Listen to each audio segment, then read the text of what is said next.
How are you? Hope all of you are fine and safe at your home. Students, in previous video we have started our chapter number 4, air, and we have learned about the composition of air and the structure of the atmosphere. Now the next topic is weather and climate. Now is it going to rain today? Will it be bright and sunny today? How many times have we heard this from anxious cricket fans speculating the fate of a one-day match?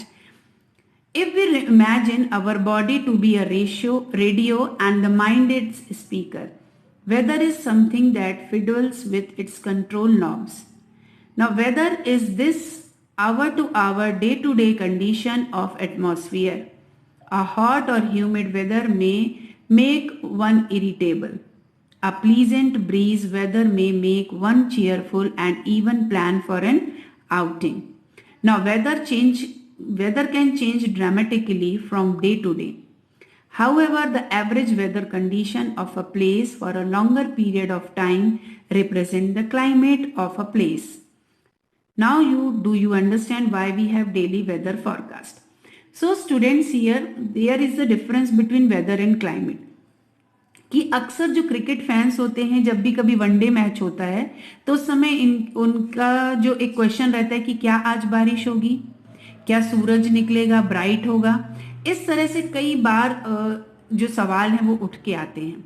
तो आपको ऐसा आप imagine कीजिए कि आपकी जो body है वो रेडियो है और आपका माइंड जो है वो स्पीकर है.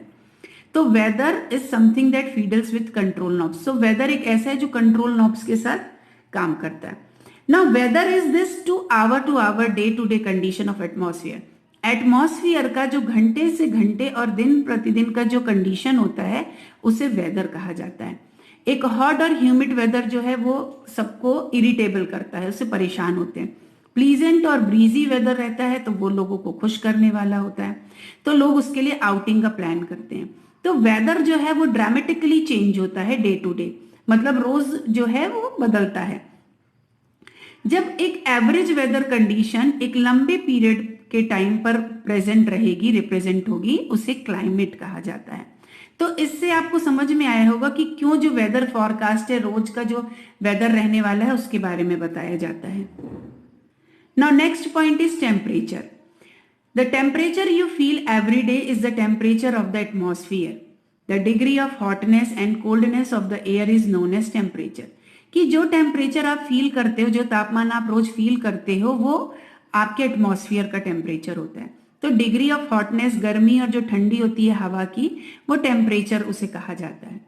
The temperature of the atmosphere changes not only between day and night but also from season to season. Summers are hotter than winters. तो टेम्परेचर सिर्फ दिन और रात के हिसाब से नहीं बदलता है, टेम्परेचर सीजन के सीजन भी बदलता है. जैसे जो समर होते हैं वो ज्यादा गर्म होते हैं विंटर की अपेक्षा. Now an important fact influence the distribution of temperature is insolation. Insolation is the incoming solar energy intercepted by the earth. तो एक इंपॉर्टेंट फैक्टर होता है जो उसको इन्फ्लुएंस करता है, प्रभावित करता है, वो है डिस्ट्रीब्यूशन ऑफ टेम्परेचर में, वो है इंसोलेशन. इंसोलेशन जो इनकमिंग होती है सोलर एनर्जी की अर्थ के द्वारा, उसे इंसोलेशन कहा जाता है.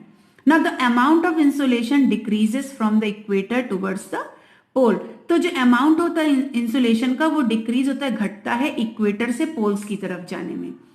Now here students, there are instruments that finds the temperature, measures the temperature, like thermometer measures the temperature, barometer measures the atmospheric pressure, rain gauge measures the amount of rainfall, and wind vane shows the direction of the wind. Now these are the weather instruments. Now temperature decreases in the same manner. तो इस तरह से जो temperature है वो decrease होता है. Now do you understand why poles are covered with snow. तो आपको ऐसा समझ में आ रहा होगा कि जो पोल्स होते हैं वो हमेशा बर्फ से क्यों घिरे हुए होते हैं. Now if the earth temperature rises to high, जब अर्थ का जो टेम्परेचर है वो बहुत ज्यादा बढ़ जाता है, it would become too warm for some crops to grow. तो वो इतना गर्म हो जाता है कि जो कुछ क्रॉप्स हैं कि वो उनके लिए उग पाना मुश्किल हो जाता है. Now temperature in cities is much higher than that of villages. The concrete and the metals in building and the asphalts of roads get heated up during the day. This heat is released during the night. तो जो temperature होता है वो cities में ज्यादा होता है गांव की अपेक्षा. जो कंक्रीट और मेटल से बनी हुई बिल्डिंग्स होती हैं, जो रोड्स में एस्फाल्ट्स होते हैं, वो दिन के समय बहुत ज्यादा गर्म हो जाते हैं और ये हीट रिलीज होती है रात के समय पे. The crowded high rise buildings of the cities trap the warm air and thus raise the temperature of the cities. जो हाई राइज बिल्डिंग्स होती हैं सिटीज में वो गर्म हवा को ट्रैप करके रखती हैं और जिससे जो सिटीज का जो टेम्परेचर है वो बढ़ा हुआ होता है. Now the standard unit of measuring temperature is degree Celsius. जो स्टैंडर्ड यूनिट होती है टेम्परेचर मेजर करने की वो डिग्री सेल्सियस होती है and it was invented by Anders Celsius. Now on the Celsius scale the water freezes at 0 degree Celsius and boils at 100 degree Celsius. Now next topic is air pressure. Now you will be surprised to know that air above us presses us with a great force on our bodies. However, we don't even feel it. This is because the air presses us from all directions and our body exerts a counter pressure. तो air pressure के बारे में ये बताया गया है कि हम एक जो एयर होती है हमारे ऊपर वो हमें प्रेस करती है वो और उसका जो फोर्स है वो बहुत ज्यादा होता है हमारी बॉडी के ऊपर, लेकिन हम उसे फील नहीं कर पाते. वो इस कारण से फील नहीं कर पाते क्योंकि जो एयर है वो हमें चारों डायरेक्शन से प्रेस करती है और जो हमारी बॉडी है वो अपने उसके अंदर का काउंटर प्रेशर जो है वो एक्सर्ट करती है. Now air pressure is defined as the pressure exerted by the weight of air on the earth surface. तो एयर प्रेशर डिफाइन किया जाता है उससे कि जो प्रेशर एक्सर्ट होता है हवा का अर्थ के सरफेस में, उसका जो वजन होता है. As we go up the layers of atmosphere the pressure falls rapidly. और हम जैसे जैसे लेवल्स एटमॉस्फेयर की लेयर्स में ऊपर जाते जाएंगे तो जो प्रेशर है वहां का वो फॉल होता जाएगा. The air pressure is highest at the sea level and decreases with the height. तो सबसे ज्यादा एयर का जो प्रेशर होता है वो सी लेवल पे होता है और हाइट पे जाकर वो कम हो जाता है. तो horizontally the distribution of air pressure is influenced by temperature of the air at a given place. तो हॉरिजॉन्टल जो डिस्ट्रीब्यूशन होता है एयर प्रेशर का वो प्रभावित करता है एयर को उस जगह पर मौजूद जो रहती है गिवन प्लेस में. Now in areas where temperature is high the air gets heated and rises. ऐसी एरियाज जिनका टेम्परेचर हाई रहता है तो वहां पर जो हवा होती है वो हीटेड रहती, गर्म रहती है. This creates a low pressure area, जिसके कारण वो लो प्रेशर एरिया को क्रिएट करती है, बनाती है. And low pressure is associated with cloudy sky and wet weather. और जो लो प्रेशर होता है वो क्लाउडी स्काई और वेट वेदर का सिंबल है. In areas having lower temperature, ऐसे एरियाज में जहां टेम्परेचर कम होता है द एयर इज कोल्ड, तो जो हवा है वो ठंडी होती है. इट इज देयरफॉर हैवी, तो वो भारी हो जाती है. Heavy air sinks and creates a high pressure area. तो भारी हवा जो है वो सिंक करती है, डूबती है और क्रिएट करती है प्रेशर एरिया प्रेशर का. High pressure is associated with clear and Sunny sky.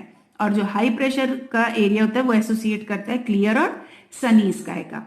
तो एयर हमेशा जो होती है वो मूव करती है हाई प्रेशर एरिया से लो प्रेशर एरिया की तरफ. So students, here some facts given to you. Now on the moon there is no air and hence no air pressure. कि मून में कोई भी हवा नहीं होती और ना ही कोई एयर प्रेशर होता है.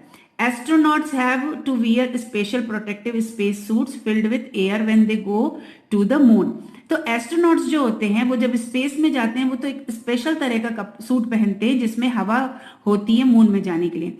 If they did not wear these space suits, the counter pressure exerted by the body of the astronaut would make the blood vessels burst. The astronaut would bleed. तो अगर वो उसे नहीं पहनेंगे तो जो काउंटर प्रेशर होता है वो एक्सर्ट कर देगा बॉडी को और एस्ट्रोनॉट की जो ब्लड वेसल्स हैं वो बर्स्ट हो जाएंगी और जो एस्ट्रोनॉट है वो ब्लीड करने लगेगा. So here is in this video we have discussed about the weather and climate, temperature and air pressure. So you have to read it and try to understand it once again.